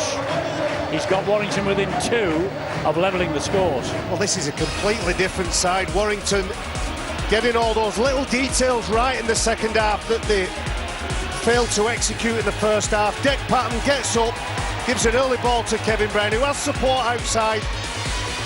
And Steve Price and the rest of his coaching staff were relieved that the side are now starting to look like the Warrington side that went on that run of 10 games undefeated. Well, it's not how you start, fellas, it's how you finish. A big 13 minutes, isn't it, for Warrington? Said that incident in the first half has certainly set the tone in this second half. Well, he's traced the line he wants with his eyes, and the ball has followed it perfectly. All square at the Halliwell-Jones Stadium, Warrington 12, Hull 12. Injury news from Angela Powell. Yeah, well, Minicello came off with a hand injury, and the doctor has been spending 5 or 10 minutes just manipulating it to see how deep the injury is, but it looks as though he's fine to go back on. He's going to have a spell on the sideline, having a rest here now, but he's okay to go back. 12 all then. That was the moment when Minicello was hurt, but he's ready to come back on if required. Westwood puts shoulder to the wheel. First move! Hold! What will be going on now in between the ears of these Hull FC players? How do they stop this Warrington side? Meters after contact they're making. Every time the big fellas are starting to carry the ball. It's very difficult to quantify momentum in a game. They do talk about meters after contact, and we've gone stats mad in the first half with completions and how it's affected Warrington, but sometimes it's just as basic as that, getting through contact, running hard, tackling hard, gaining as many metres as you can downfield. Brown to Ratchford, Ratchford wide to Brown, Brown wide to Tom Lynham, up and over the top to Ratchford. Well, they scramble back again to the black and whites. They're screaming for the ball down the right-hand side, the Warrington Wolves. Patton will try and shift it there if he can, via Brown, to Roberts, Murdoch-Masilla. Then Murdoch-Masilla goes for the line, he can't stop him, yes they can. It's the turnover, it was worth it on the last. Well, you want to give him early ball, don't you? Ben Murdoch-Masilla. Oh, there's a problem here with him. The mismatch between him and young Cameron Scott, the 18-year-old, it's always going to be difficult for him. He's complaining about his knees here. There's plenty of players around the bottom. There's a twist. Came into the game, he had both knees heavily strapped. Still has. I don't know why he's annoyed with the whole team. They're just trying their best to pull him to the ground. Yeah, well, Jordan Lane, Cameron Scott, Liam Harris, those 3 players were there trying to bring the big fella down. In the first half, there were 6 players trying to stop him from grounding the ball.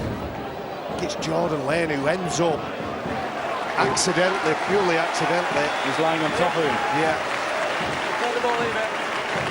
At this time of year, everybody's carrying knocks.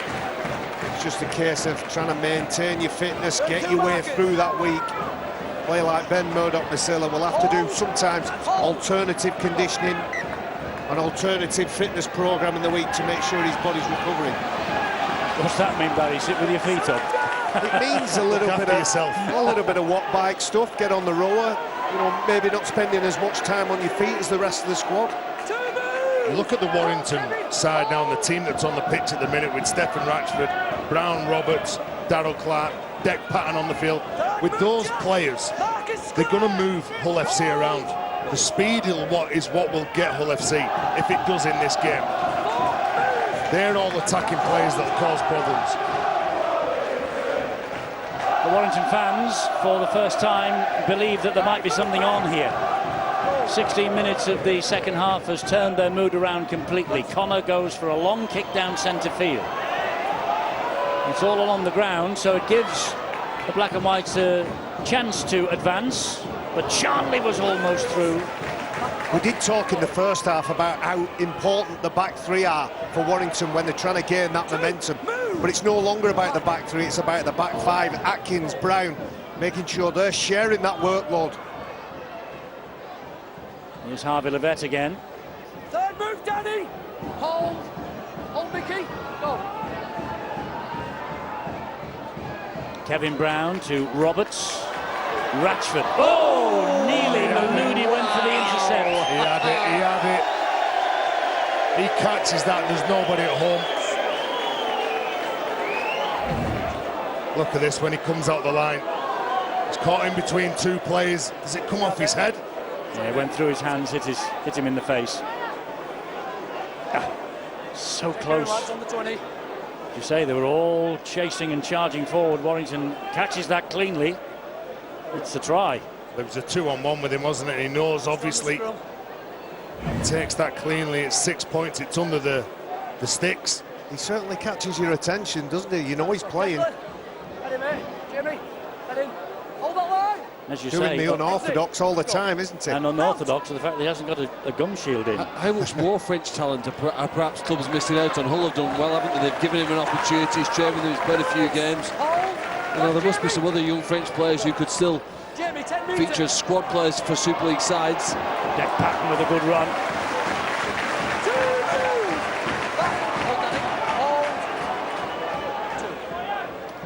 Clark to Hughes, short ball to Westwood. He just manages to hang on, then flicks the pass back to Patton. Fractured defence for Hull, but now they're a bit straighter. This is Ratchford. Patton again. Brown, that's Kevin Brown. Gives it to Roberts, who gives it to Atkins. Ryan Atkins, good tackle by Cameron Scott. Murdoch-Masila gets over. He is unstoppable from 5 metres. 12-0 down, 16-0 up, 16-12 up, 16 points without reply. And Ben Murdoch-Masila, the Tongan international in the last 2 World Cups. He came off the bench against Toronto in the Cup and his try sealed the win against Leeds here, late on as well, earlier in the season. Well, the turnaround in this game has been spectacular from Warrington. They had the chance there, Maloney gets that, they score 6 points themselves. And then when Ben Murdoch-Masila gets this ball, he is unstoppable from that range. Even his Tongan teammates, Mickey Pay and Sika Manu, wouldn't be able to prevent him from scoring that try. What do you think is going through the mind of Jordan Lane as he sees Ben Murdoch-Masila going at dummy half? He needs to get forward. He needs to get forward and get off his line. And living every moment of it, isn't he, Stephen Price, at the moment? He knows this is a remarkable turnaround. I'm just going to go back to Jordan Lane a little bit. He's logged on that line there thinking, I'm going to catch him, I'm going to collect him and prevent him putting the ball down, going through all that tackle technique that some teams and some players use, but he's too big and too strong, Murdoch-Masila. All the rules are out the window. Levett to add the extras, which he does inside the left-hand upright. 18-12 then Warrington lead. I think you're right, Terry, when Jordan Lane sees him coming he goes, "Hurrah!" Well, this is why they signed Ben Murdoch-Masila, but I don't think he's done it often enough for them in the first half of this season.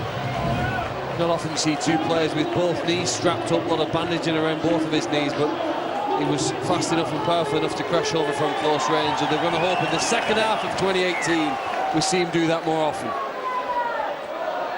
And with Ben Murdoch-Masila, the first movement from Jordan Lane, when he's looking for help around him, is sideways. You've got to get forward.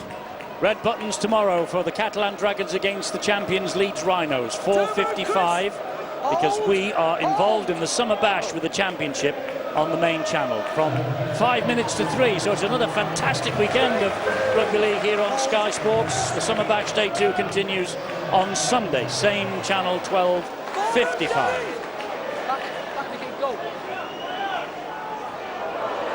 Darryl Clark. Oh, that's a penalty. Darryl Clark started the game at hooker, the number 9.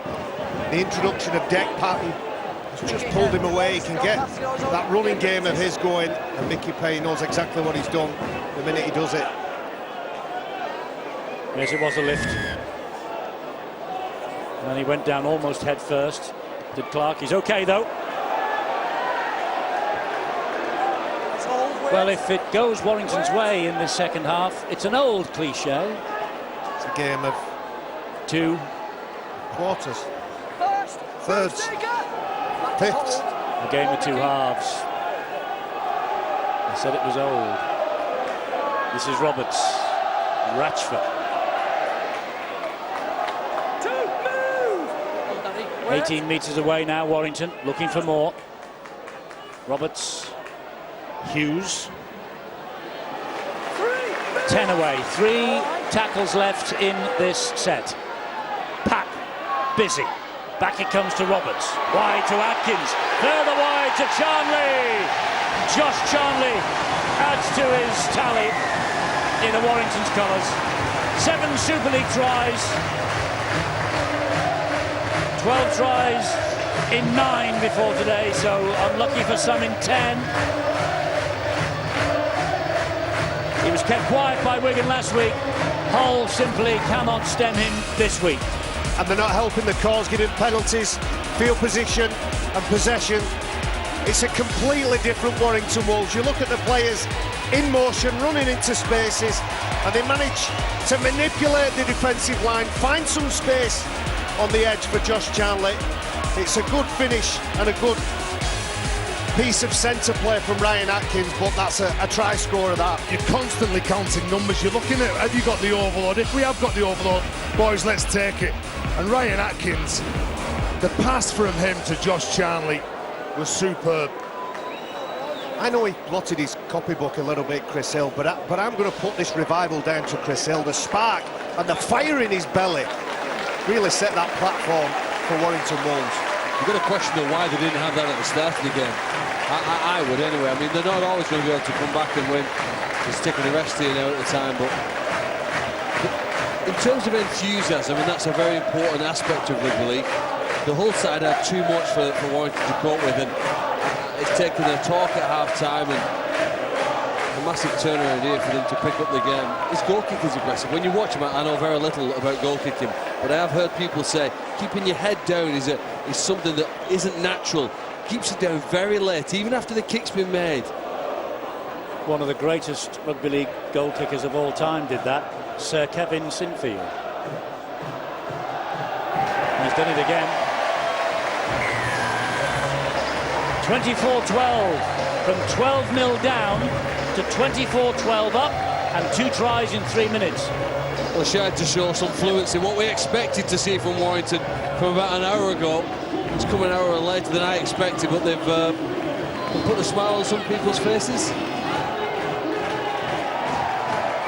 But don't forget, the time is fast approaching when you will be making your choice, I hope, via the Our League app for your man of the match. The Betfred Super League man of the match is judged in 2018 by you, the viewing public. A legend of the game will give us 4 names that have caught his eye, and then it's up to you to decide who goes home with the silver salver and the cheque for £250 for a charity of his choice. So man of the match coming shortly. Get your mobile devices ready and log on to your Our League app. Brown meanwhile to Roberts. Roberts is starting to run with more fluency now that they're 12 points ahead. And this lad's made a difference, deck pattern. You'd say the whole team is, Eddie. The whole team's just pushing forward. Look at this. Darryl Clark, again, it's the speed that gets them out of trouble, gets them into this position. Last tackle coming up. Patton again. Here's Brown. Kick. Yes, to the left-hand corner. Looking for Lynham. The ball is knocked back by Hull. Mitch Brown keeps it alive. That looked like a knock-on by Hull, but Gareth Hewer and his touch judge far closer to it than I am. Well, you see that little hand gesture then from Kevin Brown, who's at second marker. Waved his teammates on. He does well to get rid of that ball. Then Murdoch Masilla now off the pitch, but bringing on another big unit in Ben Pomeroy. Yes, Pomeroy back from Lesignan in France last month. 4 tries in 4. The back end of the campaign last year. Last Warrington appearance against Hulkingston Rovers, 46-24 victory. He scored 2 tries. Ben Pomeroy, and there he is, number 29 on his back, just making that tackle on Joe Westerman. Connor with a deep kick downfield, easily taken by Lynham, or he made it look easy. It wasn't. It was quite difficult. It was spinning away from him. That's a good run. Well, how's that ball come out? Well, the referee says play on. Everyone's waiting for the whistle for a knock-on. A scruffy offload. Warrington were quickest to react. Here goes Charnley again. Straight into the chest of Chris Green. 10 metres, Jamie. Kevin Brown. And Philbin. 14 minutes remaining. Deck pattern. Dummy half. Roberts switches the direction of the attack back to Ratchford. Ratchford picks up pace, attacks the line. They waited for him. Is this a kick to the sticks? Brown. Short ball Hughes. Here's the last coming up. 2 metres away, Warrington. Patton going on his own. Just short of the line. But a turnover in the field of play. Hull have got to go 100 metres. We're going to have a little look here, Eddie. Going to have a little look here. Well, they think they've scored. No try, tackle 5. Just make sure the tackle's complete in the ground. Interesting, Stuart. Very big change of mind here. Yeah, that surprised me. I thought we were setting up for the handover. So we'll see what happened. It's whether the ball is actually the tackle's complete. Well, I think he's lost possession of the ball there anyway. Looks like his right hand comes off the ball. But his left hand's still on it, I think, Stuart. Yeah, but the referee's called hell because he's walked from a position. If you look that's the tricky thing about it. He called the tackle at the point when he's called the tackle complete, which the video referee won't have that access to that, so he's being asked to judge on this. I think that's his hand that was on top of the ball at that point. It's on the knee, so it's still not down. So he puts his whistle in his mouth there, doesn't he? He does. But was that tackle complete, though? He's still moving. He's still got the arm. Well, the tackle's complete because the referee's blown his whistle. The tackle is complete because the referee said it's complete. That's right. So I don't think this try can be given. I think it'll be confirmed the on-field no try. Meters away. I think this could be a tough call because his arm, he's still fighting. His arms aren't on the floor and he gets the ball down. Whether the ref, if he's called the play and says that it's ended, well, he's called it too early. That happens a lot, Terry, doesn't it? That does happen. You can't criticise referees for that. If he's called it, hasn't he? I just think it's been called too early, though, Phil. And I know it's sometimes. The referee's going to his mouth. He's blown his whistle there before the ball's down on the ground. I don't think you can give this because if the Hull players are reacting to the whistle, they can't be disadvantaged from this.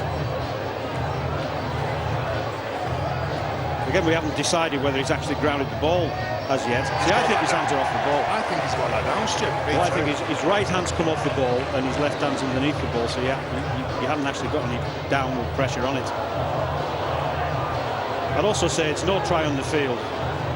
There's enough doubt around this try. I don't think it can be given.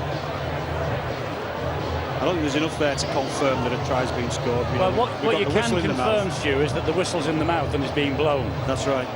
So that's the moment when he blows the whistle, and that's the same moment on a different camera, exactly the same time. So this is going to be turned down, I think, after all that. Well, it should be.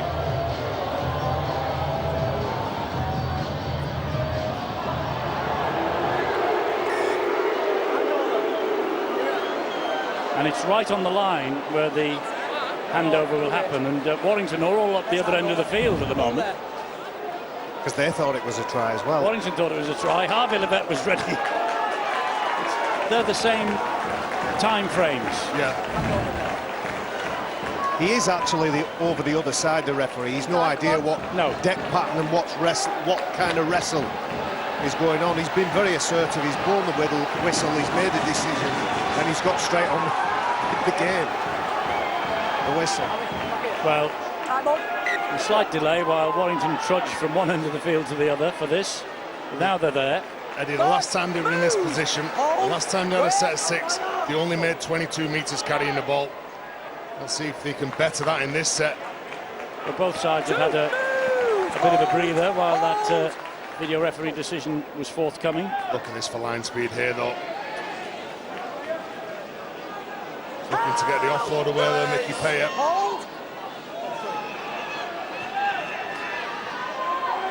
Connor feeds it to the left-hand side. That's Cameron Scott. I think he's impressive, Eddie, number 30, Cameron Scott. Young player, but he's got a physique of a real talented centre in time. Made some good movements. That's an excellent tackle by Westwood. It was a great pass and it was a great tackle. High spiralling kick from Ratchford, and he claims that perfectly. He's under enormous pressure from Hull FC. And Stefan Ratchford, for me, another player who said it a couple of times, he'd have been disappointed. They hurt performances like that, and he's really stepped up this evening. Stefan Ratchford led from the front. Ben Pomeroy gets it away to Kevin Brown. This is Livette. And we mentioned Ben Curry in the first half, that Livette is playing in his position. A real sorry story about Ben Curry with his knee injury, second knee reconstruction, and out for the rest of the season. Immense talent, such a shame. Brown dabs it to the corner. Not a bad kick this. Shaw has to ferry it over the line. He's such a clever player, that man. And when they're playing the ball that quick and the defensive line isn't set, he'll cause you some problems all the time. His job is made easier by the work that's being done by that middleman, those middlemen, the momentum that they're gaining, and then suddenly Kevin Brown has a bit more time to make those important decisions. Tyrone Roberts starts to get a bit more involved. Here comes Ben Pomeroy again. 11 minutes to go here. Hull Kingston Rovers leading Wigan 16-8. The end of the week in which Sean Wayne has announced he will not be at Wigan next year, and Huddersfield leading and Wakefield leading at Widnes. We'll scramble at the bottom of the table. This is Atkins. He just skips through them, Ryan Atkins, and scores another try, and I'm afraid that Hull's race is run. Ryan Atkins, 133 tries in Super League now for Warrington, a record for the club, beating the 130 scored by Lee Breers. He got a try against Hull in March, so that's home and away tries in 2018 for Ryan Atkins against Hull. Well, I think Kevin Brown and his teammates have certainly stepped up the pace in this second half. Clever kick from him to the corner.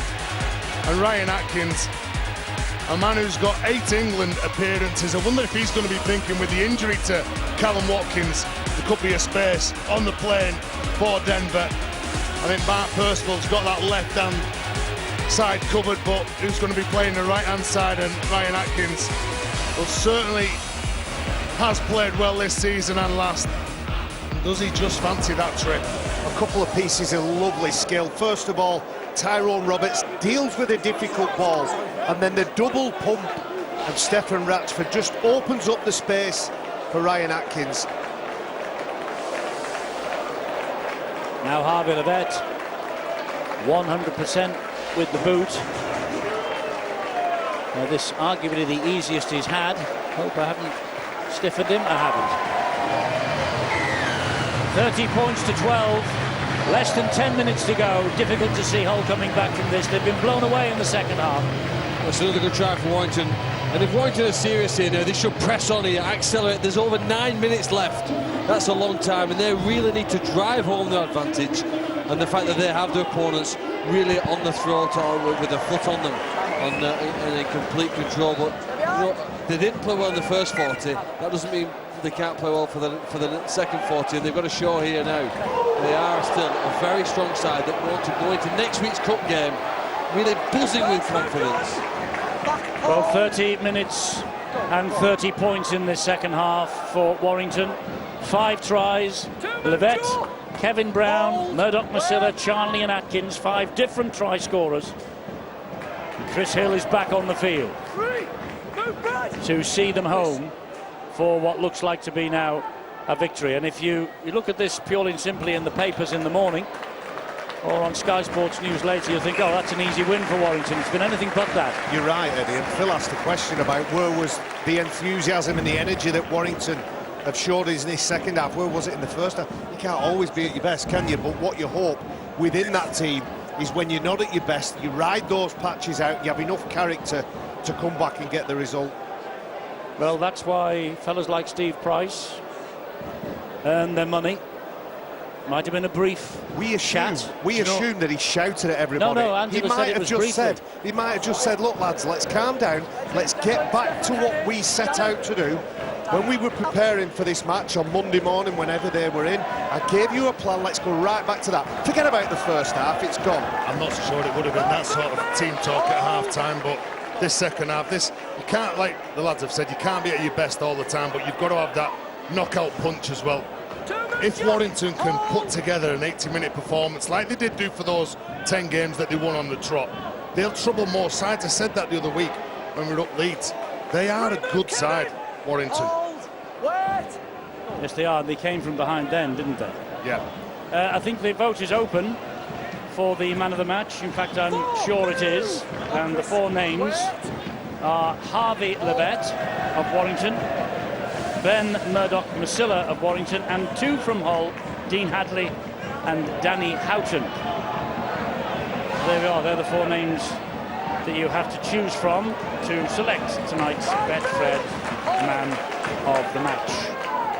Levett, Murdoch-Masilla of Warrington, Hadley Houghton of Hull FC. Ratchford has had a big influence as well, but not named. And here he comes. It's the work that he does before he catches that ball that makes that catch so simply. Makes 35, 40 metres off the back of accelerating towards the ball.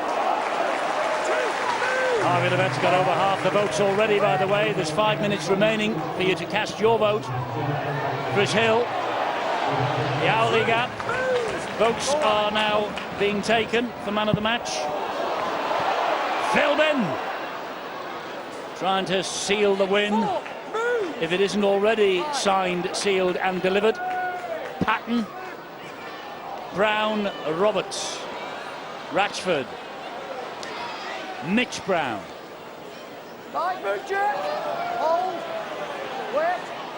Roberts at dummy half, slides the kick in, off the referee.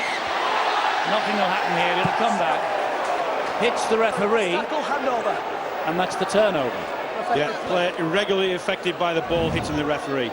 So it would normally be a scrum, but because it's on the last tackle, it's a handover. The work that he does, Stefan Ratchford, to get there, get in the right place, and he's done that all the way through his career. He did one earlier on in this game. He's a master fullback, and although his side haven't been perfect, he's had a huge influence in how they've played in the second half. Good defence on Brad Fash. Putting his legs off the ground then. I didn't think that was allowed. If your legs are off the ground, the referee calls hell. Well, that should be the case, yes. There. You can see there. Well, they should have called hell straight away. He had about 5 seconds to call hell. Well, he didn't, and it's a goal line dropout to Hull. Stay behind. Not a bad signing to have on your interchange bench, Ben Pomeroy, is he? Good impact, isn't it? Charnley's underneath the dropout. Fast move! I see the hold. Dead Patton, and Charnley wants Brad Fash to leave him alone. Here's Kevin Brown, Chris Hill. I mean, when Jake Connor's on his way off and onto the sideline as Patton has a dash at the line, that's Roberts to Charnley. I mean, when you look back at this and when they have the review of this, you're probably right. You know, that incident just before half-time, the alleged bite that's on report, turning point, was the turning point in the match. It was like somebody poked a stick into a hornet's nest. That's play on. Levett gets his second try. The referee will ask Phil Bentham to check. But no try. Oh! We just check the contact on the whole player. The push. A push on the whole player. I was going to say, if the vet gets this second try, it almost certainly confirms his man of the match status. But Gareth Hugh has seen something that we haven't. Well, he said there was he wants to check a push on a whole player. Must be that. Well, it's pushed him away from the ball. Yeah. Well spotted, Gareth Hugh. That'll be a penalty. And the try confirmed as a no try. Even though he doesn't get this, Eddie, he's still my man of the match. Yeah, he's played well. Scored a hat-trick, didn't he, up in Leeds? Was it 3 weeks ago? Didn't get the award. I thought he was exceptional in that game, and he's been good in this game as well. Well, the push on Washbrook, on Danny Washbrook, is illegal, so this is going to be chalked off. You've got to have eyes in the back of your head, haven't you, as a referee? You really have. You don't do like we do, Stu, and follow the ball then. You actually look for things that happen behind. Oh, you actually follow the ball as a referee. It's just things in your peripheral vision you'll pick up. So he's looking straight through the ball there. To be fair, Danny Washbrook leans into. There's a body check that happens there. Harvey Levette wins the body check. Danny Washbrook and Hull FC are spared another 4, possibly 6 points. It's all there, Chris. Go. Inside the last 4 minutes. Warrington doing their top 4 hopes, the power of good. Last time we heard their opponents in the Challenge Cup quarter-final next week, Wigan trailing at Hull Kingston Rovers. It'll do wonders for their confidence. Hull, they have to face the rampant Saints. No advantage, contact with the head. Referee has spotted something else off the ball. Contact with the head brings them back for the original penalty. High shot, penalty to Hull. Chance for a little bit, maybe, of consolation. That's the way it's looking. Harvey Levette walking his way towards the Betfred Man of the Match award. Fast, move! Hold, George. Wait. We still vote, though. Harris. Washbrook. Brown stuck to him like glue. Wait. Houghton. Manu. Third. Move! Back, hold Chris. Brown involved in the tackle again. He's had a good game tonight too, Kevin Brown. Westerman. Washbrook. Shaw. Applies the brakes, goes back. Looking for a bit of support, really. It was never there. Move! Go on, Kevin! Can they send their supporters, their loyal supporters, home with something to smile about? Brad Fash. He's got George King on his back. And he's got everyone in front of him, it seems. Hauled back. Danny Houghton fires the pass to Shaw again. Shaw slides the kick in. That came off Kevin Brown. It was a knock-on. Instinctively, Kevin's hands went up to the ball. Well, another set of 6 here they'll get. But what about the defensive effort from Stephen Ratchford underneath the sticks? I don't think he touches that with his hands, to be fair, but it's a tough call for the referee to make live play, isn't it? Look at this. Have a little look at his hands. Does he make a play? No, it comes off his chin. Straight in front of him. But the urgency from this Warrington side to stop Hull FC from getting over the try line. Yeah, the call's gone against them, but let's see what Hull can do here. Surely Bradford as well, Eddie. In all honesty, I'll be proud of his troops, especially in the opening 40 minutes. But trying to stop this Warrington team that's littered with internationals and experience has been difficult this second half. Yes, they've woken up. Liam Harris. Fast! Move, George! Hold! Wait! Shaw is waiting. Hull looking for consolation. Green takes 3 to get him down. Go on! Hold! Hold! Houghton again. Harris gobbled up by Ratchford. This is what Stephen Price prides himself on, his defence, his team's defence, should I say. Washbrook, that's 4 gone. Can they keep them out? Houghton. Manu. Quick hands, Hadley. Goes out wide. Manu again.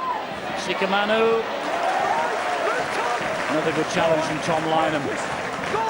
Jamie Shaw, last tackle. Washbrook, easy for Mitch Brown. Good pick-up, wasn't it, from Mitch Brown? Hull FC going back to that right-hand side because Tom Lynham had found himself in centre field. So there was some space there, but a good pick-up from Brown. That's OKR still hanging on. Huddersfield beating Salford.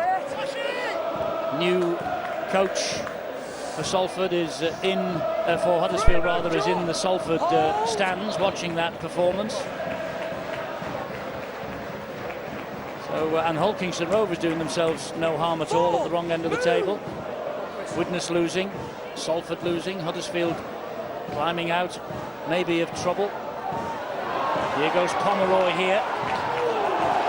Straight over the top of Brad Fash, gives it then to Ratchford. Last few seconds of the match, Mitch Brown. Mitch Brown will go down, and there's the final siren. A wonderful revival from Warrington. He'll be pleased with that. Stephen Price shakes hands with Andrew Henderson. Waved the magic wand in the dressing room as half-time. It wasn't a lengthy discussion. We were told it was short, sharp, and to the point. Harvey Levett must surely be the Betfred man of the match. We'll confirm that in a moment. But from 12-0 down to 30 points to 12 up in the second half. And as we said earlier, Barry, the old cliche. It was a big turnaround. It was a tale of two halves. Woeful in the first half, let themselves down on most facets of the game.